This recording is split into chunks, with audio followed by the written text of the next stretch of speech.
நம்ம நிதி கேட்டு மருத்துவம் இவ்வளவு நாளா வந்தவங்க 522 கோடி திடீர் ஒதுக்கீடு பண்ணிருக்காங்க. அவரு இப்ப மோடி இங்க வர்றதுக்காக அதை கொடுத்திருக்காங்களா? மோடி வர்றதுக்காக கொடுத்துருக்காங்களா? அதுக்காக கோடி பணம் கொடுத்துருக்காங்க. பேரிடர் நிதியா வந்து 522 கோடி. 522.32 கோடி ஒதுக்கி இருக்காங்க. பிரதமர் வந்து தமிழ்நாடு வருகைக்காக வந்து இது கண்துடைப்புக்காக கொடுத்தாங்களா இல்ல வந்து உண்மையான நிதியா வழங்கி இருக்காங்களா? நீங்களே சொல்லுங்க எதுக்காக இருக்கணும்ப்பா. அப்புறம் ஒரே நாடு ஒரே தேர்தல் 2029 கட்டாயம் நடக்கும். அதெல்லாம் நடக்காது.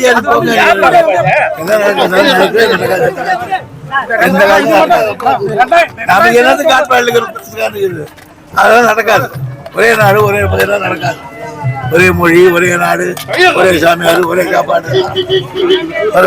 பாதகம் செய்பவரை கண்டால் நாம் பயம் கொள்ளலாகாது பாப்பா. மோதி மிதித்து விடு பாப்பா, அவர் முகத்தில் உமிழ்ந்து விடு பாப்பா. அண்மை செய்திகளை உடனுக்குடன் தெரிந்து கொள்ள இணைந்திருங்கள் எம் நாடு தொலைக்காட்சியுடன்.